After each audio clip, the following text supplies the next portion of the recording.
Descubrir. Crear. Aprender. Participar. Televisión más internet. www.encuentro.gov.ar.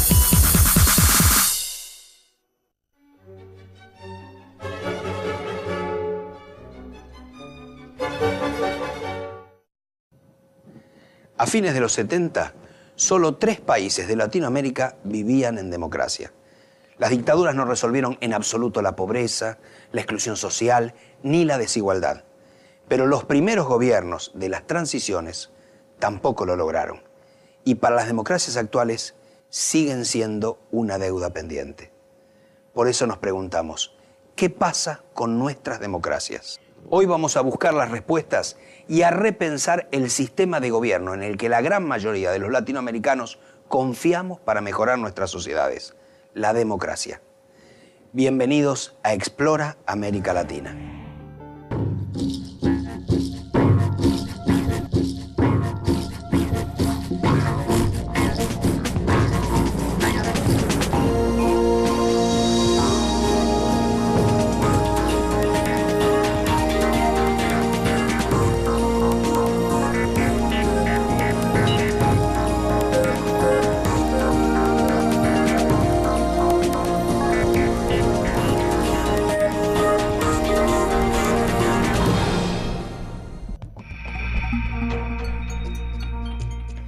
A partir de mediados de los 60, la gran mayoría de las democracias latinoamericanas comenzaron a ser derribadas. ¿Por qué fueron cayendo una por una desde entonces? Y a lo largo de los 70, una causa común. Veamos los primeros casos, no casualmente, en los 2 países más grandes de Latinoamérica. En 1964, en Brasil, es depuesto el gobierno encabezado por João Goulart y asume el general Humberto Castelo Branco. O ato institucional número 2 é recebido como consequência natural do processo revolucionário de março de 64. En 1966, el hecho se repite en la Argentina. Cae el presidente Ilia y el gobierno militar del general Onganía proclama la llamada Revolución Argentina. Ha llegado el momento de vivir en plenitud y de crear para nosotros y nuestra posteridad. El futuro será inexorablemente el resultado del esfuerzo común de todos los argentinos de hoy. Ambos golpes inician una larga serie de dictaduras en la región, solo explicables en el marco en el que se producen, el de la Guerra Fría a nivel mundial. América Latina como un ámbito fuertemente involucrado en la política exterior de los Estados Unidos, el patio trasero de una literatura con larga data, alterado por el impacto de la Revolución Cubana, que venía a romper esta regla del juego en la cual se instaura un régimen político de signo contrario en el área de influencia de una de las grandes superpotencias. Ahí mismo en las barbas del tío Sam aparece una revolución socialista, mucho más inducida en realidad por la torpeza de la política exterior norteamericana que por las convicciones originarias del M-26, a decir verdad.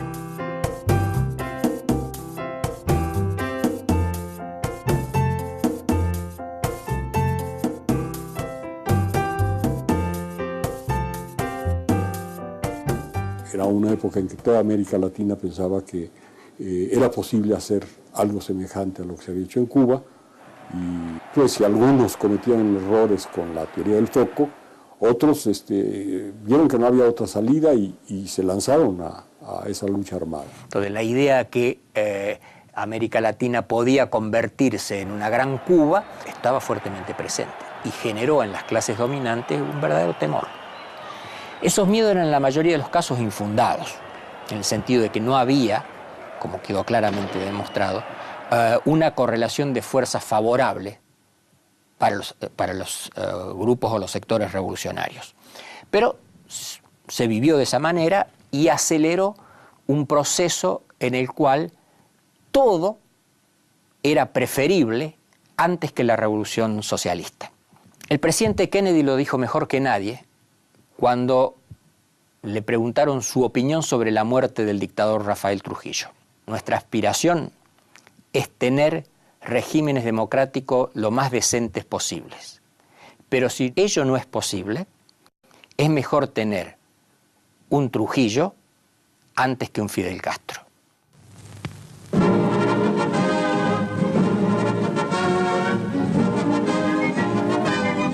Estamos na base aérea de Washington, momentos antes da chegada do presidente do Brasil. Por uns dias, a atenção dos povos americanos esteve fixa nesta visita entre Goulart e Kennedy, principalmente porque ela vinha precedida de uma série de fatos novos e de uma incerteza a respeito da atual política externa brasileira.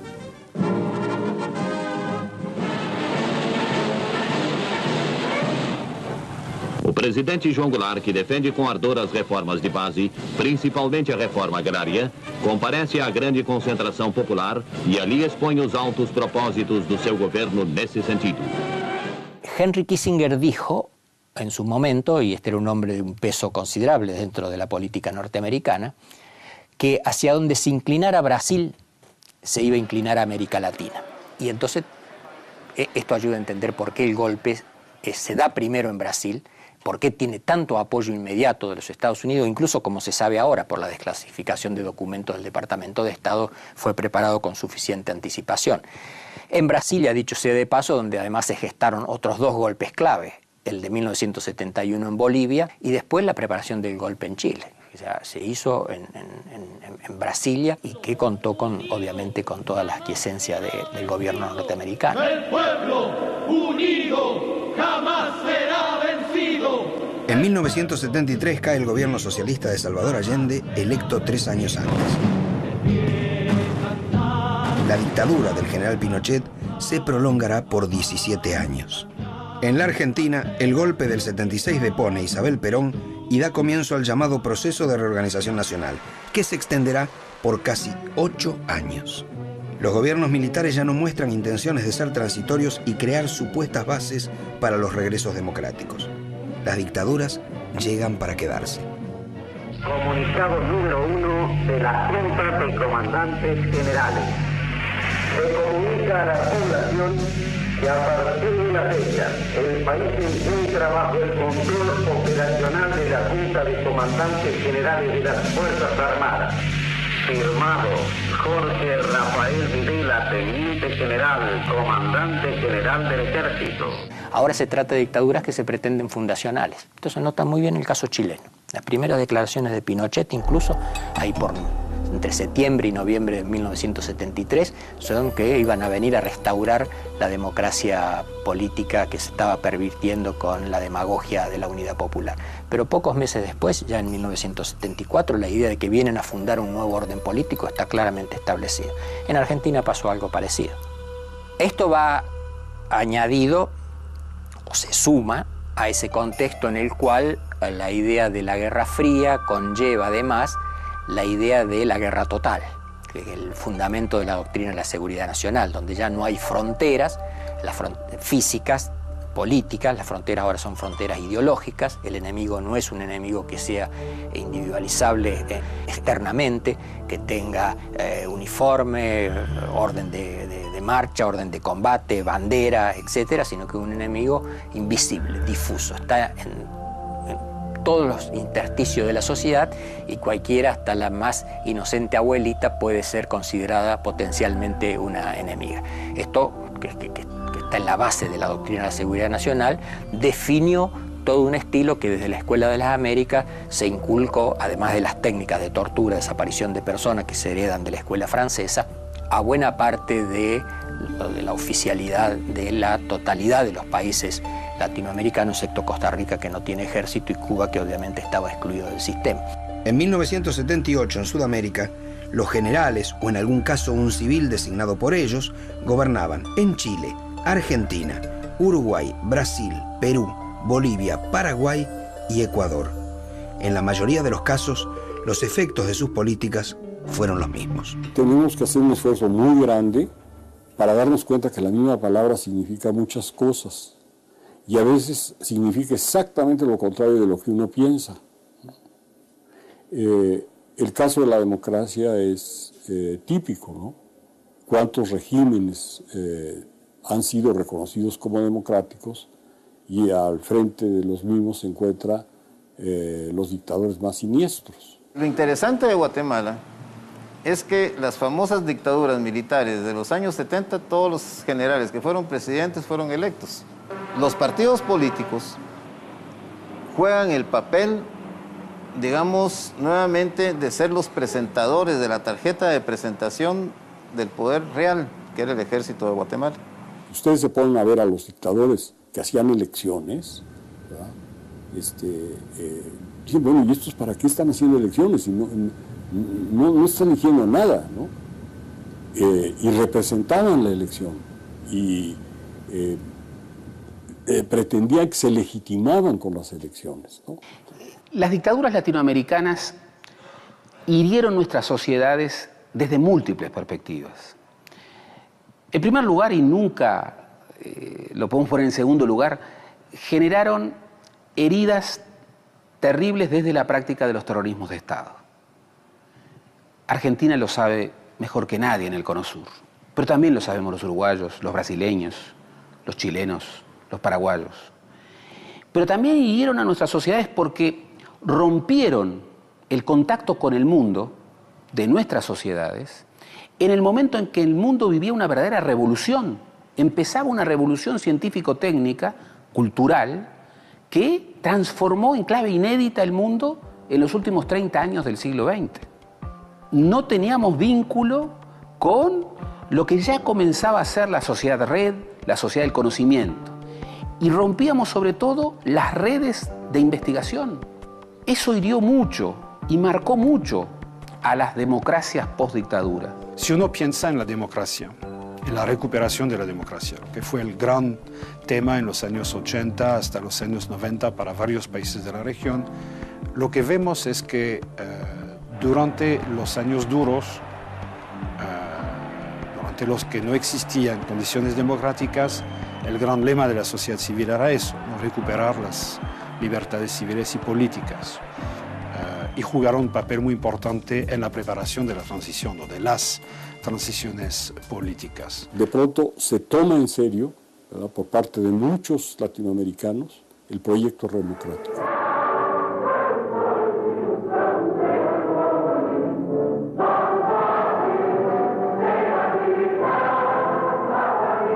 E nós das oposições precisamos de uma vez por todas ter consciência que a única chance que nós temos é a via das eleições diretas para presidente da República.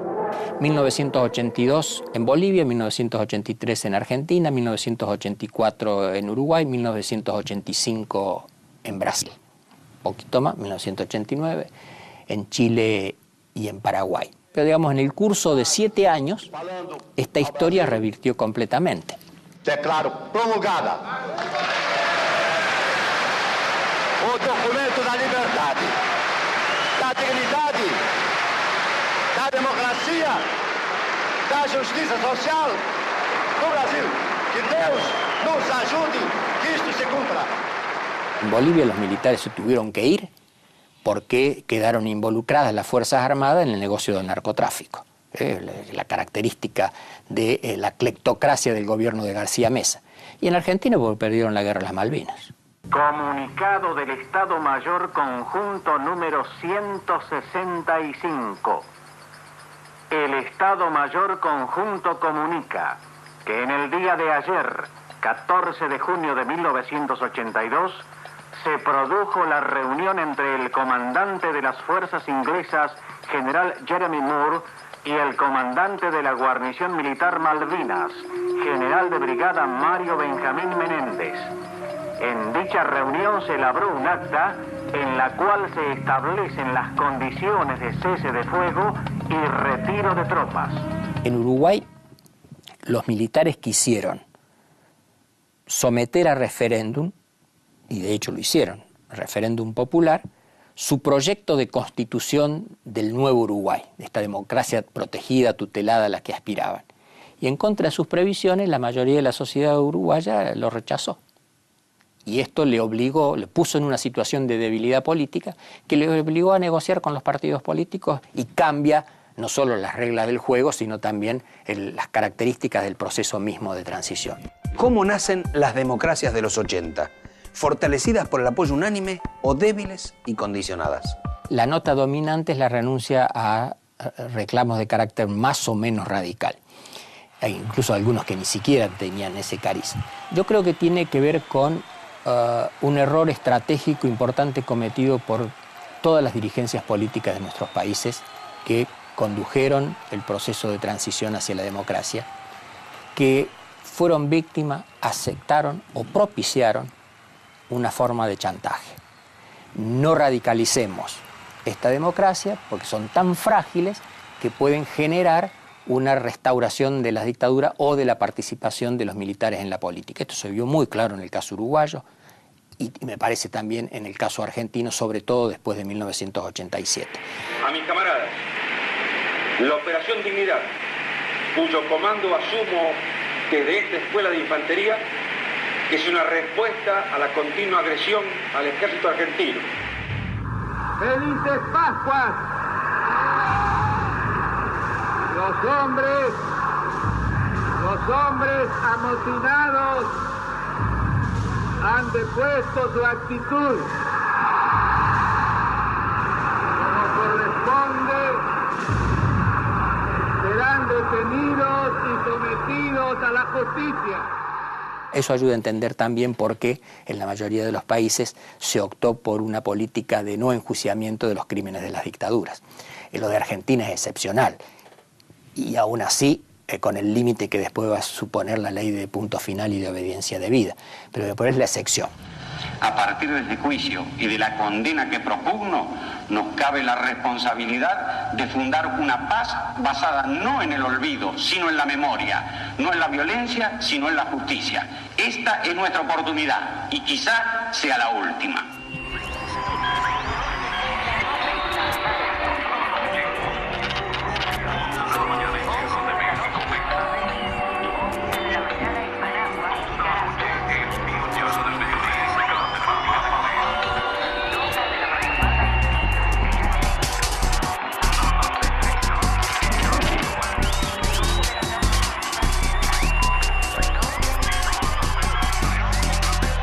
A partir del regreso a las democracias en los 80, ¿qué sucedió en los distintos países?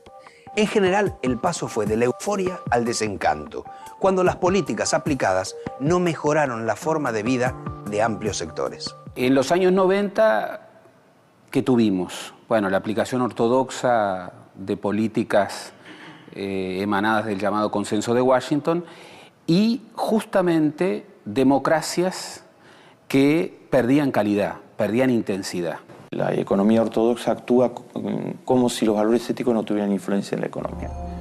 Esa visión de la economía generó lo que se llama el modelo del derrame, que se aplicó en la Argentina de los 90 y en toda América Latina, con pocas excepciones, y que significaba dejar que el mercado produzca crecimiento económico, sacar el Estado, privatizar la mayor parte de los bienes que se producían por vía pública, y esperar que eso chorree y se derrame a los sectores más pobres para sacarlo de la pobreza.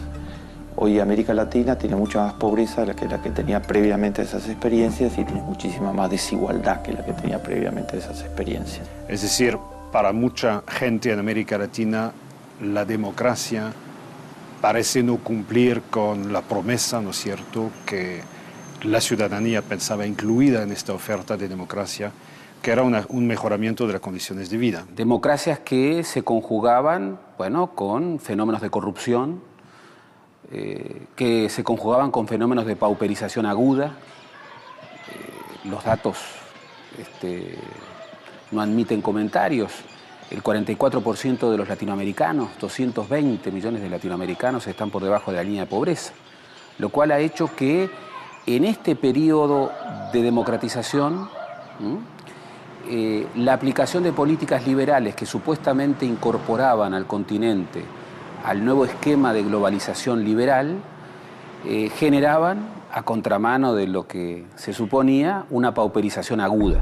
O sea, esas experiencias fueron catastrofales para la economía y fueron catastrofales para el capital social y para el capital humano de América Latina. Entre las consecuencias negativas de las políticas de los 90, una en relación con la democracia fue la marginación de la política de amplios sectores. La exclusión social, más tarde o más temprano, se traduce en una ausencia de participación en la vida política Entre otras cosas porque quienes están peor hoy en América Latina tienen la condición de que no están organizados, de que no son ciudadanos, de que no tienen, reitero, el derecho a tener derechos. Cuando no hay que comer o llevar de qué comer a la casa, está claro que un hombre, una mujer, no tiene tiempo para pensar en la política. Este es uno de los éxitos, además, de las políticas neoliberales, que licuó la política y la decisión y la participación en la toma de decisiones políticas. De allí que un rol fundamental de un gobierno progresista, y esto se ve claramente, por ejemplo, en el diseño de las nuevas políticas sociales ante contextos de emergencia, llámese Hambre Cero en Brasil o llámese el Programa Nacional de Emergencia Social en el Uruguay. El primer punto, para no caer en el mero asistencialismo, es justamente programas que induzcan la autoorganización independiente de esta población no organizada.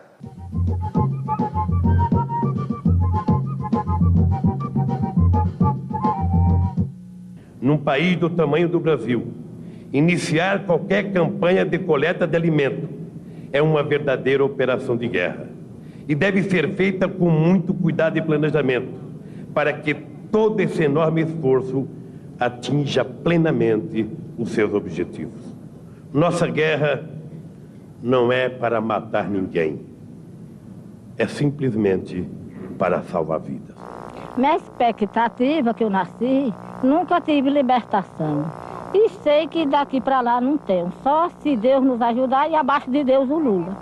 El primer tema es cómo promover el tránsito de grandes franjas de la población latinoamericana que no son ciudadanos, que no tienen derecho a tener derechos, a una nueva condición en donde ellos mismos sean sujetos de derecho, sujetos incluso en la implementación de estas nuevas políticas sociales, y que efectivamente puedan convertirse en algo que no han sido nunca en muchos casos, que son sujetos de su destino, ciudadanos, no meramente electores, portadores de derecho. El desafío principal y urgente de las democracias en Latinoamérica es dar respuestas a la pobreza. Democracia y pobreza. Dos términos cuya relación es fuente de debates y polémicas. Una tendencia muy constante en América Latina ha sido por parte, sobre todo de los sectores de la derecha, ha sido insistir en que en la pobreza no hay democracia. No estoy para nada convencido de eso, puesto que como la pobreza va a continuar por el tiempo previsible, o se democratiza la pobreza o no hay salidas reales para la instalación pacífica de los regímenes democráticos. Lucha contra la pobreza es un problema absolutamente central en la agenda de la democracia en América Latina. La democracia tiene su sustento en la libertad, pero tiene su pilar central en que es un sistema que respeta la dignidad de la gente. Y la pobreza es un atropello feroz contra la dignidad de la gente. Creo que en este momento es muy difícil que en la pobreza haya democracia, pero sí la hay en la medida en que los pobres están votando y en que los pobres tienen causas. Evo Morales gana por la convicción de los bolivianos de que en la pobreza hay democracia. En lo particular estoy convencido de que si no se acepta que en la pobreza puede haber y hay democracia, no se avanza. Las 20 provincias, como departamento vanguardia en los movimientos sociales, te hacemos entrega de nuestro instrumento de guerra. Los analistas, según sus particulares puntos de vista, hablan de distintas democracias, formales, electorales, sociales, políticas o de democracias de diferentes grados. Solo conociéndolas podemos identificar las democracias de la región, pensar en cuáles son las deudas del sistema en América Latina y a qué tipo de democracias aspiramos. Por un cambio que nos favorezca a todos. Menem, presidente.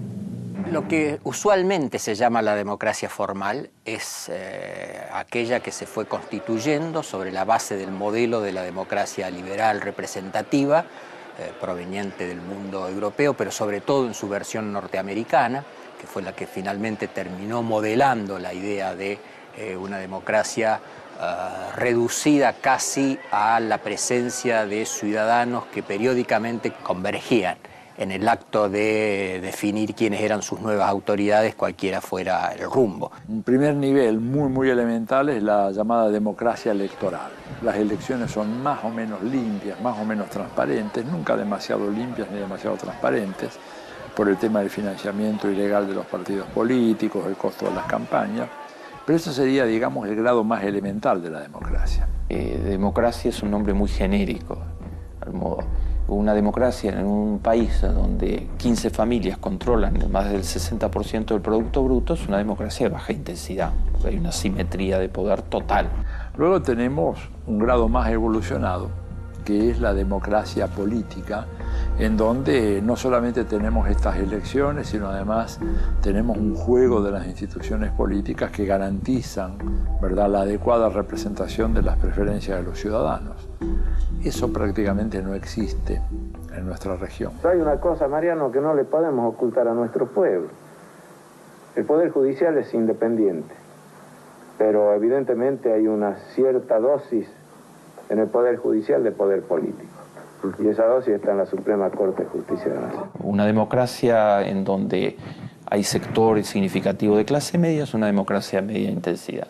Luego tendríamos una democracia social, que es un grado más avanzado todavía, en donde tendríamos un conjunto de derechos ciudadanos, ¿verdad? O sea, una democracia de ciudadanos, de verdad, gente que es titular de derechos políticos, sociales, económicos. Poder popular, para que así podamos tener una participación en todos los eventos. Como, ¿qué significa eso? A través de la Contraloría Social.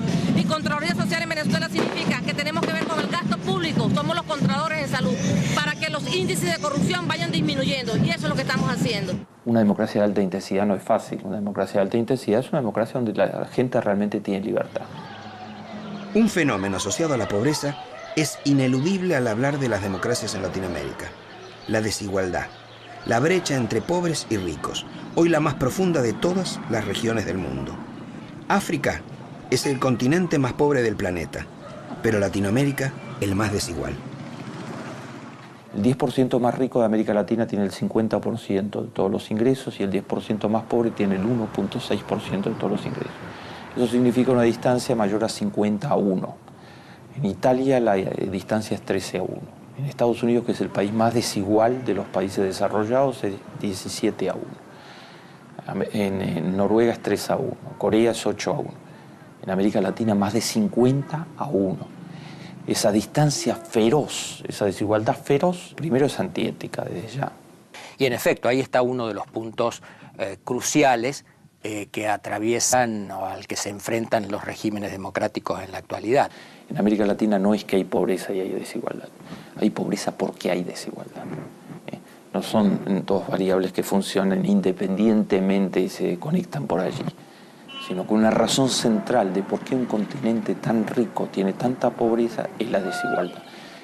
En América Latina reina el accidente de nacimiento. Si alguien nace en una familia del 10% más rico de la población, tiene la posibilidad de vivir como alcanzar los logros de un niño que nació en Suiza, por ejemplo.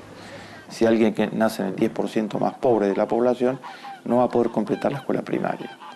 Es el 80% de los chicos que vienen de padres en América Latina que no terminaron la primaria, tampoco terminan la primaria. Y no va a poder completar la escuela primaria no porque no tenga las capacidades intelectuales, sino porque va a ser un niño que trabaja. El 20% de todos los niños de América Latina menores de 14 años de edad trabajan. Va a ser un niño que en 25% de los casos va a tener desnutrición en América Latina. Con eso no hay rendimiento escolar posible. Entonces los destinos están muy marcados con estos niveles fenomenales de desigualdad que tiene América Latina. En el próximo bloque, una polémica vigente. Después de más de un siglo y medio, la relación entre capitalismo y democracia. 3 presidentes que rompieron un molde en sus países: Lula da Silva, Evo Morales y Michelle Bachelet. Además, ¿qué clases de democracias existen en los países latinoamericanos?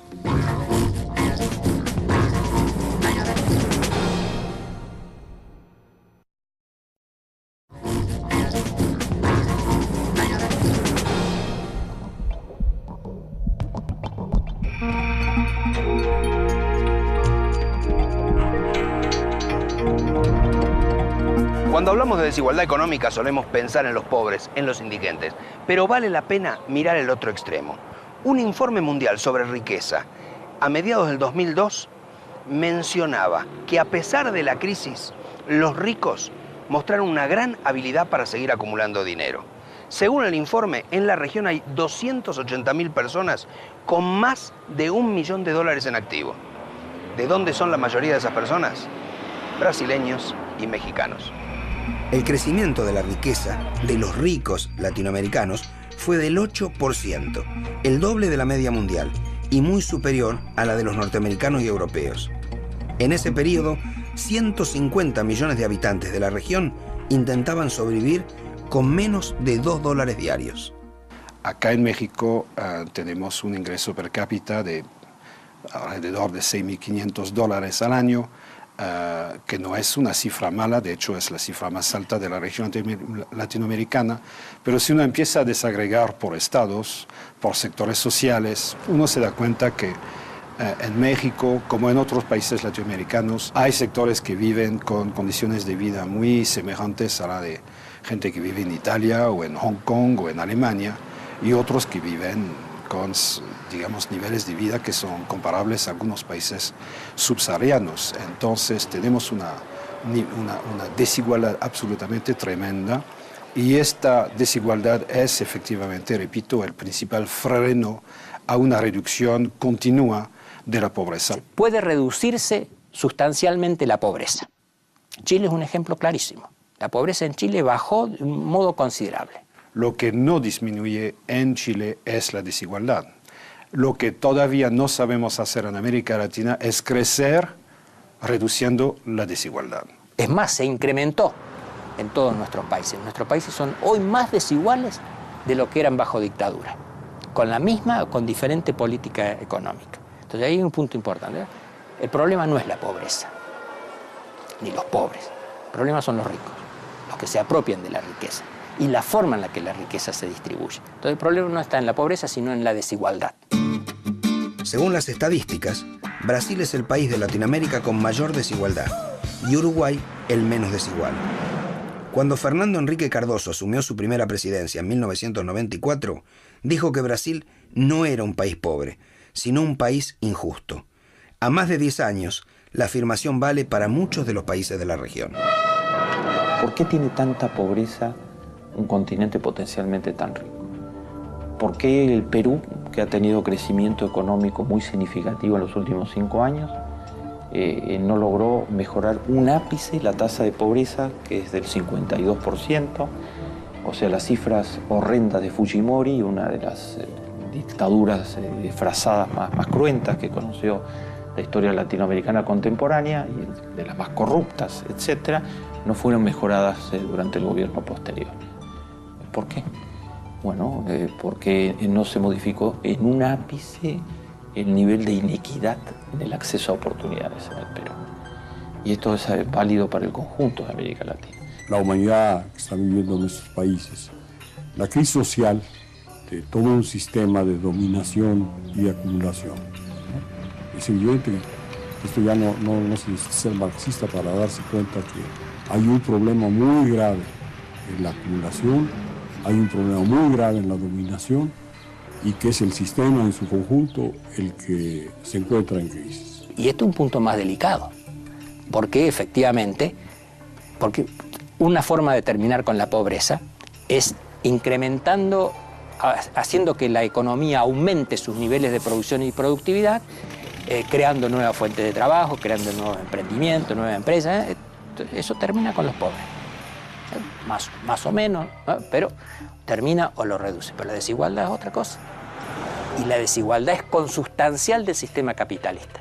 Y ahí es donde se junta el elemento teórico más fascinante de analizar y más difícil, que es cuál es la relación real que existe entre capitalismo y democracia, que es una discusión que lleva más de un siglo y medio, sino 2, y en la que todavía no hay un acuerdo, pero donde sí parece claro que efectivamente esa relación sirve para que la democracia encubra bajo un manto de igualdad formal lo que la realidad de la economía y la sociedad capitalista genera como desigualdad. Mercado, democracia e integración sigue muy vivo como un desafío. Como sigue muy vivo adentro de los países nuestros las relaciones democracia y mercado.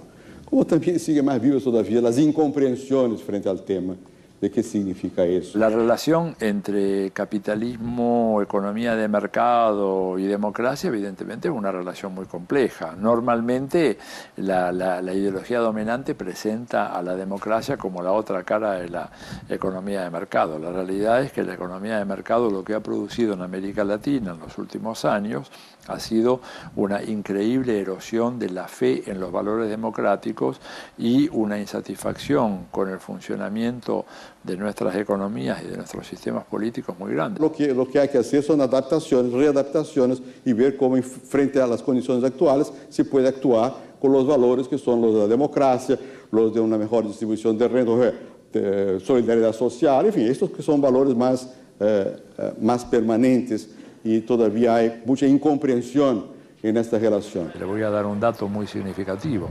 Una encuesta muy reciente, levantada en 18 países de América Latina, demuestra que apenas el 19% de la población de América Latina, esto sobre una muestra de casi 20.000 personas en toda la región, en 18 países de la región, apenas el 19% demuestra estar satisfecho con la economía de mercado.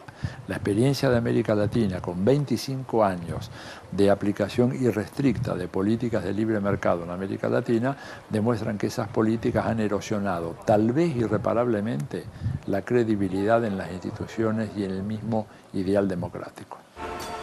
México no vivió los procesos que conocimos en el sur del continente, los golpes militares y los regresos democráticos.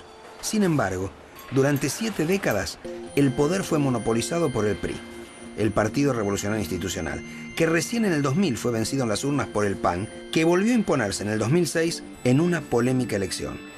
En México, como una forma de medir la satisfacción con la democracia, simplemente preguntamos: ¿existe la democracia en su país? Vivimos en una democracia artificial, ¿no? Que únicamente los stops o los comerciales dicen que vivimos en democracia, pero yo creo que no vivimos en democracia. La democracia pues casi no se ve tanto reflejada acá, pues. Creo que no está tan perdida la democracia aquí. Si se viviera en democracia, pues viviéramos todos mejor. Hay muchas trampas en las elecciones, hay muchos políticos elegidos por dedazo. Es muy buen sistema, nada más que faltaría aplicarlo. En una sociedad la gente confía poco, mucho o nada en la otra gente. Y eso tiene que ver, eso no viene dado, eso tiene que ver con la experiencia histórica de una sociedad, con lo que le ha pasado. Por ejemplo, en la Argentina de los 90, en la Argentina menemista, los niveles de confianza eran bajísimos, porque la desconfianza venía de la relación con el viciamiento total de los valores más básicos de funcionamiento de una sociedad, frente a montos gigantescos de corrupción desde las alturas del poder. Eso desde ya es un destructor de confianza en el conjunto de la sociedad. La corrupción siempre tuvo buenos amigos. Indiferencia, complicidad, impunidad. El poder político respalda la acción de la justicia. No sea espectador de la decadencia ética del país. Participe en la reconstrucción del hombre argentino. Recuerde, en la Argentina de hoy, nadie tiene coronita. Es un mensaje del Partido Justicialista. Yo planteo que los valores éticos son decisivos para la economía y para la sociedad en su conjunto. Y que si una sociedad se plantea valores éticos importantes, eso no se plantea por ley, eso se plantea a través de la cultura, de la educación, de las autoexigencias de una sociedad, etc. Y avanza hacia ello, la economía va a funcionar muchísimo mejor. Y esos valores éticos tienen que encarnarse en prácticas éticas por parte de todos los actores sociales. Construir confianza en una sociedad es muy importante moralmente, mejora la calidad de vida de todos. Nosotros confiamos en nuestros vecinos, si confiamos en el presidente, si confiamos en los líderes políticos, económicos, sociales, etc., mejora la calidad de todos.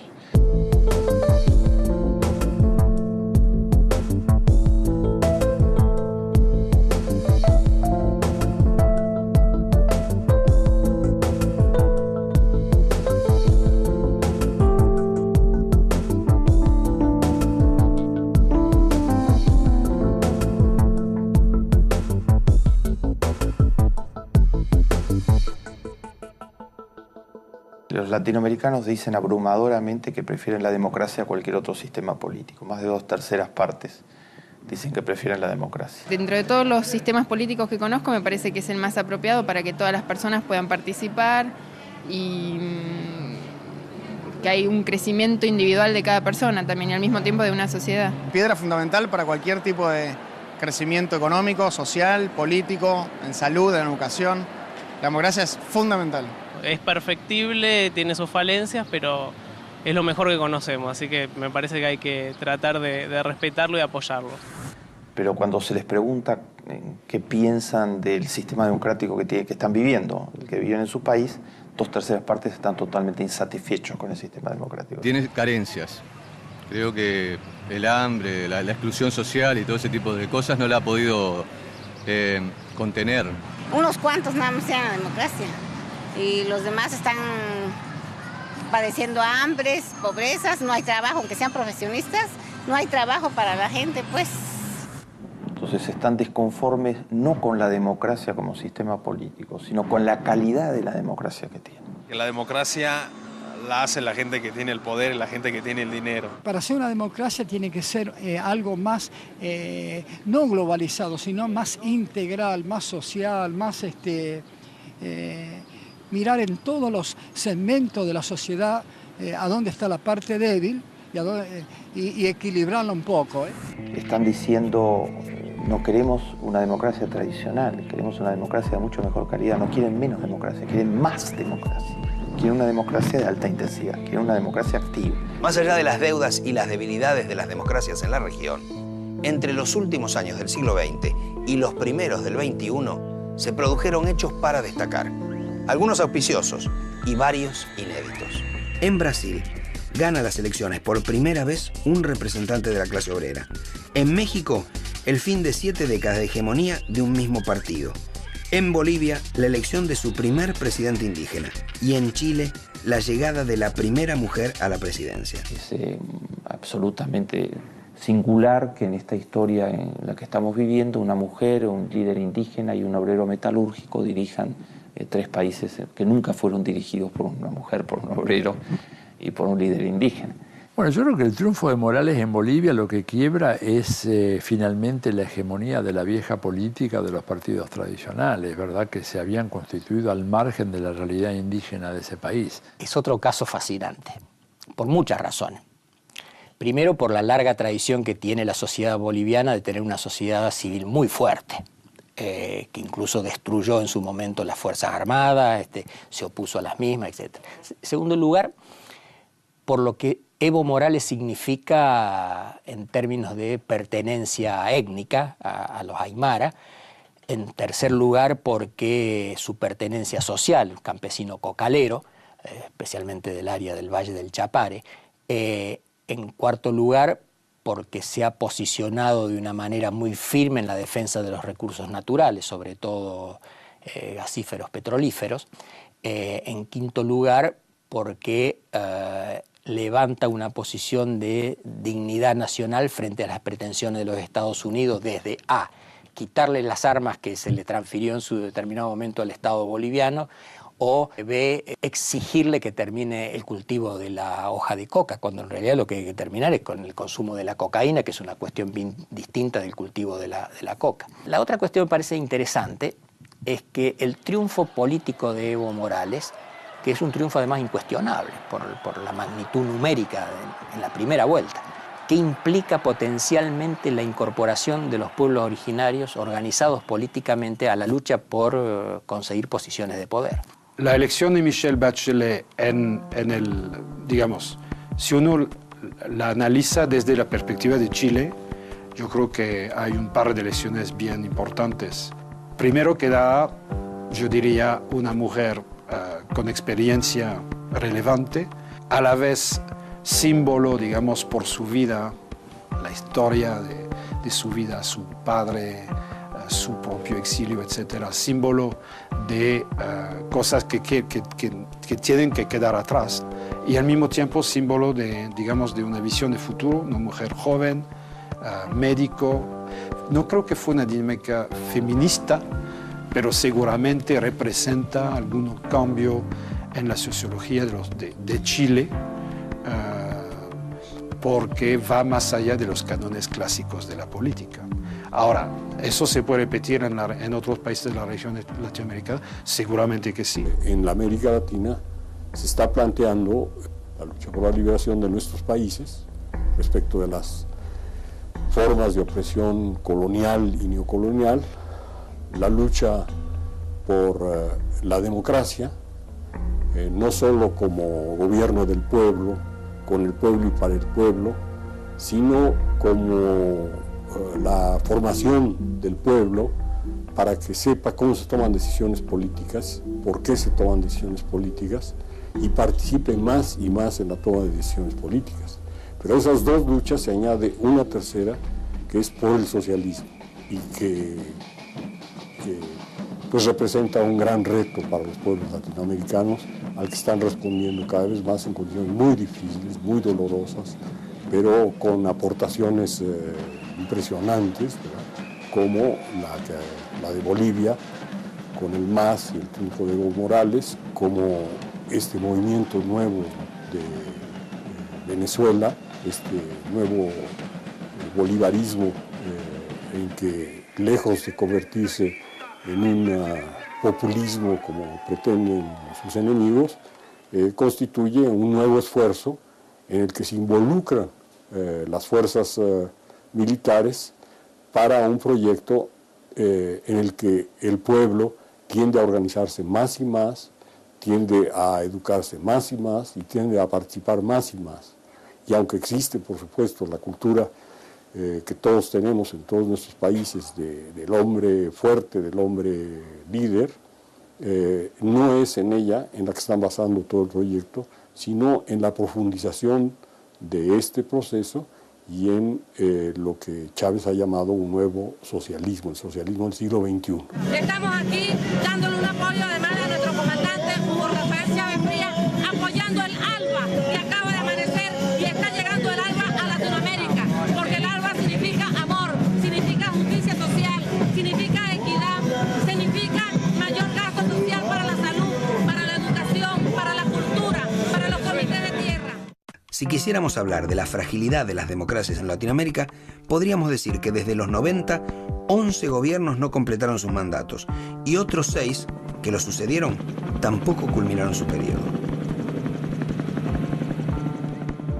Si quisiéramos hablar de su consolidación, podríamos decir que se ha extendido a casi toda Latinoamérica, que en 12 meses, entre el 2005 y el 2006, hubo 12 elecciones presidenciales y que en esos periodos electorales el apoyo y la confianza en la democracia aumenta notablemente. Pero más allá de datos negativos o auspiciosos, ¿cuáles son las condiciones de construcción de democracias? ¿Cómo mejorar su calidad? ¿Qué debe hacerse desde las instituciones y los gobiernos? ¿Y qué podemos hacer los ciudadanos? Nosotros tenemos que aspirar de las democracias de baja intensidad que hay en gran parte de América Latina a democracias por lo menos de media intensidad y finalmente a democracias de alta intensidad. Eso no se hace si no reducimos los niveles de pobreza. Y no reducimos los niveles de pobreza si no reducimos los niveles de desigualdad. Entonces allí hay un círculo virtuoso que hay que desencadenar. Por eso una de las claves del futuro latinoamericano es que la consolidación de las democracias supone una reconstrucción, una reinvención de la política y de las democracias, que, entre otras cosas, implique, bueno, un reempoderamiento de esas grandes franjas de la población latinoamericana que están marginadas de la democracia, que están marginadas de la ciudadanía. Por eso es una instancia, es una encrucijada muy particular para las democracias latinoamericanas muy debilitadas, que para seguir mereciendo el nombre de tales deben impulsar políticas profundamente y radicalmente transformadoras. Una democracia más activa genera apoyo para políticas a favor de los pobres y a favor de la equidad. Esas políticas son las que hacen que una democracia pueda ser más activa. Ese es el círculo virtuoso que estoy hablando. Lejos de estar en momentos de abdicación de la política, este momento de América Latina es un momento que requiere una reivindicación de la política. Obviamente, los viejos partidos están profundamente desafiados en su identidad y en su capacidad de representar las causas populares. Pero la idea es crear nuevos partidos o que los viejos partidos se reformulen en clave renovadora. Pero también la sociedad civil es un actor importante que mantiene un rol, digamos, protagónico en todo lo que es lucha contra la pobreza, vela por un mejor cumplimiento de los derechos humanos, está en muchos frentes que avanzan despacio, por ejemplo, derechos de la mujer, todo el tema de la sustentabilidad ambiental. Entonces, sí, la sociedad civil cumple un rol muy importante. Lo que seguramente más le falta es un nivel, digamos, de reconocimiento que lo convierta en lo que llamaba yo, digamos, ser un interlocutor válido en la discusión de las políticas públicas, ¿no? Poder entrar en un tipo de democracia que, manteniendo su carácter representativo, es decir, con los parlamentos, con digamos, todo el carácter institucional de la democracia, permitiera a la ciudadanía poder expresarse a través de cauces adicionales. Estos cauces adicionales son las organizaciones de la sociedad civil. Pero en muchos países le falta este carácter orgánico para poder incidir en forma permanente en algunos ámbitos fundamentales de la política. Y el desafío para mí más importante para los latinoamericanos de nuestros días es el que proviene de una cultura de la parálisis, que es la peor de las herencias coloniales, que nos enseña a aceptar la realidad y que nos prohíbe cambiarla. Entonces hay que romper esa estructura de la impotencia, hay que ser capaces de salir de eso. Y para eso tenemos que juntarnos. O nos unimos o estamos fritos. En la soledad no podemos. Como decía un periodista norteamericano allá por los años 70, que tenía un programa muy interesante en radio, y todos los días terminaba con lo mismo. Decía, ¿a usted no le gustan las noticias que acaba de escuchar? Salga de su casa y haga otras. Hágalas usted mismo. Y yo creo que de eso se trata, de ser capaces de producir nosotros, con nuestros actos, noticias de cambio de la realidad que no nos gusta.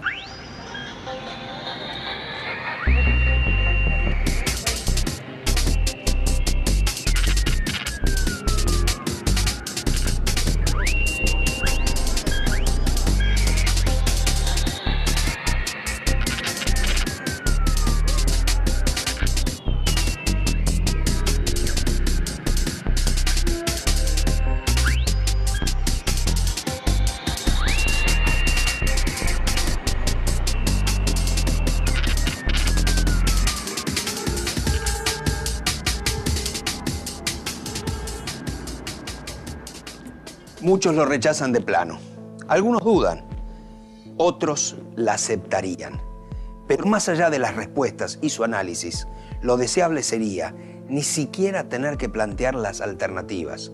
La deuda de nuestras democracias es la solución de los problemas sociales y la gran esperanza de la enorme mayoría de los latinoamericanos es que las respuestas lleguen a través de gobiernos elegidos por sus pueblos, con democracias plenas, con respeto por los derechos, la igualdad y la libertad de todos.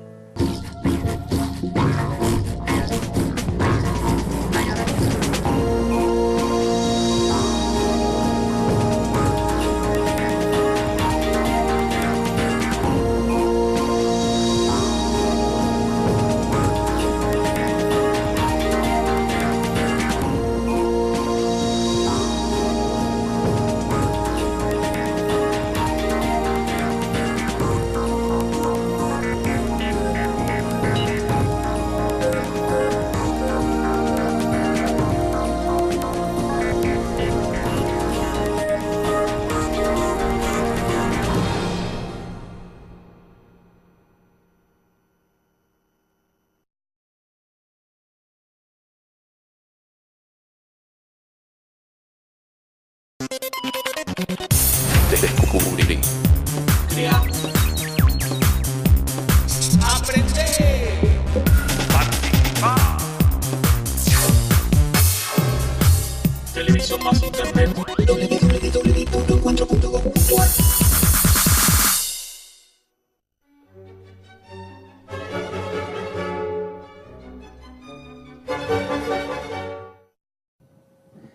A fines de los 70, solo 3 países de Latinoamérica vivían en democracia. Las dictaduras no resolvieron en absoluto la pobreza, la exclusión social ni la desigualdad. Pero los primeros gobiernos de las transiciones tampoco lo lograron. Y para las democracias actuales siguen siendo una deuda pendiente. Por eso nos preguntamos, ¿qué pasa con nuestras democracias? Hoy vamos a buscar las respuestas y a repensar el sistema de gobierno en el que la gran mayoría de los latinoamericanos confiamos para mejorar nuestras sociedades, la democracia. Bienvenidos a Explora América Latina.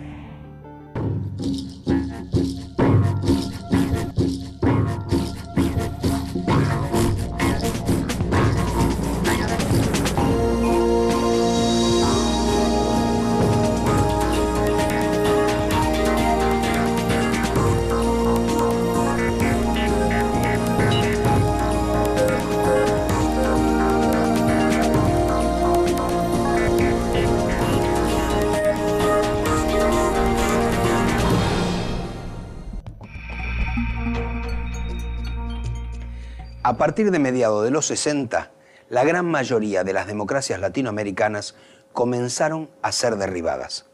¿Por qué fueron cayendo una por una desde entonces? Y a lo largo de los 70, una causa común. Veamos los primeros casos, no casualmente, en los 2 países más grandes de Latinoamérica. En 1964, en Brasil, es depuesto el gobierno encabezado. En el sentido de que no había, como quedó claramente demostrado, una correlación de fuerzas favorable para los grupos o los sectores revolucionarios.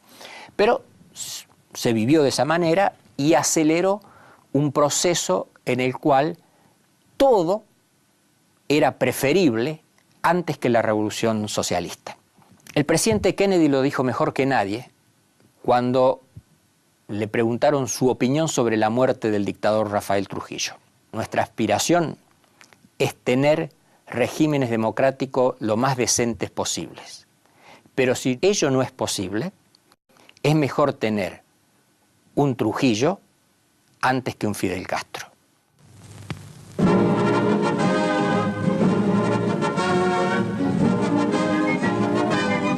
Estamos na base aérea de Washington, momentos antes da chegada do presidente do Brasil.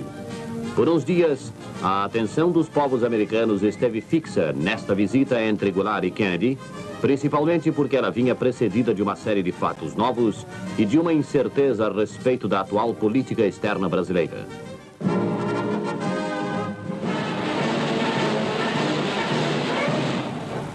O presidente João Goulart, que defende com ardor as reformas de base, principalmente a reforma agrária, comparece à grande concentração popular e ali expõe os altos propósitos do seu governo nesse sentido.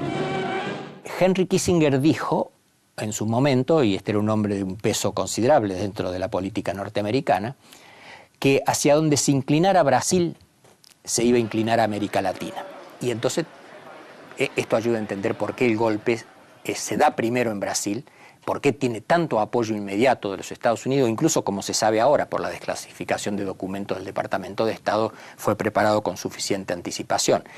En Brasilia, dicho sea de paso, donde además se gestaron otros 2 golpes clave, el de 1971 en Bolivia y después la preparación del golpe en Chile. O sea, se hizo en Brasilia y que contó obviamente con toda la aquiescencia del gobierno norteamericano. El pueblo unido jamás será vencido.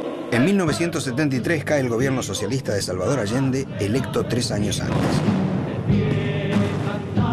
La dictadura del general Pinochet se prolongará por 17 años.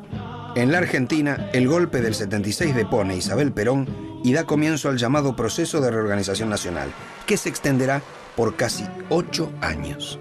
Los gobiernos militares ya no muestran intenciones de ser transitorios y crear supuestas bases para los regresos democráticos. Las dictaduras llegan para quedarse. Comunicado número 1 de la Junta de Comandantes Generales. Se comunica a la población que a partir de la fecha el país se encuentra bajo el control operacional de la Junta de Comandantes Generales de las Fuerzas Armadas. Firmado Jorge Rafael Videla, teniente general, comandante general del ejército. Ahora se trata de dictaduras que se pretenden fundacionales. Esto se nota muy bien en el caso chileno. Las primeras declaraciones de Pinochet, incluso ahí entre septiembre y noviembre de 1973, son que iban a venir a restaurar la democracia política que se estaba pervirtiendo con la demagogia de la Unidad Popular.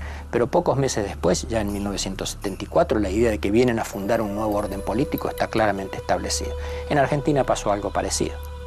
Esto va añadido o se suma a ese contexto en el cual la idea de la Guerra Fría conlleva además la idea de la guerra total, que es el fundamento de la doctrina de la seguridad nacional, donde ya no hay fronteras, físicas, políticas, las fronteras ahora son fronteras ideológicas, el enemigo no es un enemigo que sea individualizable externamente, que tenga uniforme, orden de marcha, orden de combate, bandera, etcétera, sino que es un enemigo invisible, difuso, está por João Goulart y asume el general Humberto Castelo Branco.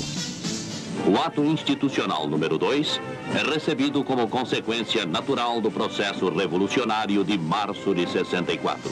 En 1966, el hecho se repite en la Argentina. Cae el presidente Ilia y el gobierno militar del general Onganía proclama la llamada Revolución Argentina. Ha llegado el momento de vivir en plenitud y de crear para nosotros y nuestra posteridad. El futuro será inexorablemente el resultado del esfuerzo común de todos los argentinos de hoy. Ambos golpes inician una larga serie de dictaduras en la región, solo explicables en el marco en el que se produce, el de la Guerra Fría a nivel mundial. América Latina como un ámbito fuertemente involucrado en la política exterior de los Estados Unidos, el patio trasero de una literatura con larga data, alterado por el impacto de la Revolución Cubana, que venía a romper esta regla del juego en la cual se instaura un régimen político de signo contrario en el área de influencia de una de las grandes superpotencias. Ahí mismo en las barbas del tío San aparece una revolución socialista, mucho más inducida en realidad por la torpeza de la política exterior norteamericana que por las convicciones originarias del M-26, a decir verdad.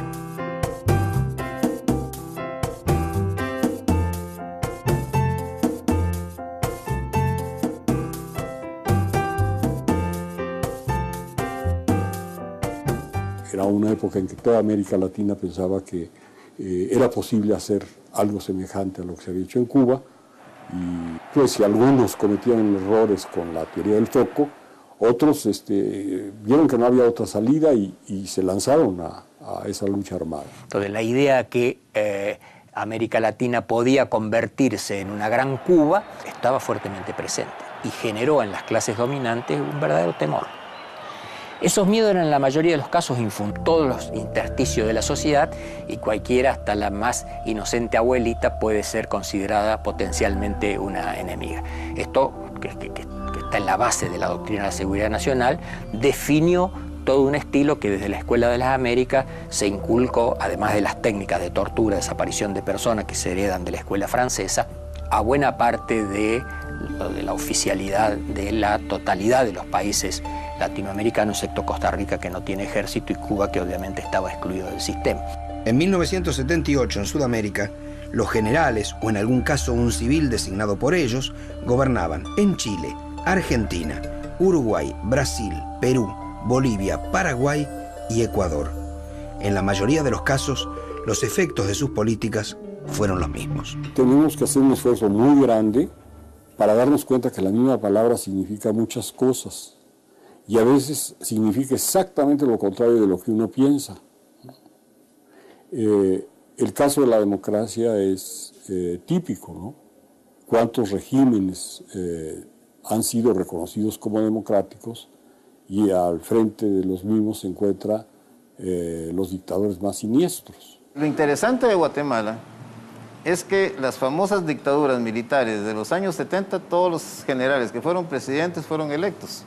Los partidos políticos juegan el papel, digamos, nuevamente de ser los presentadores de la tarjeta de presentación del poder real, que era el ejército de Guatemala.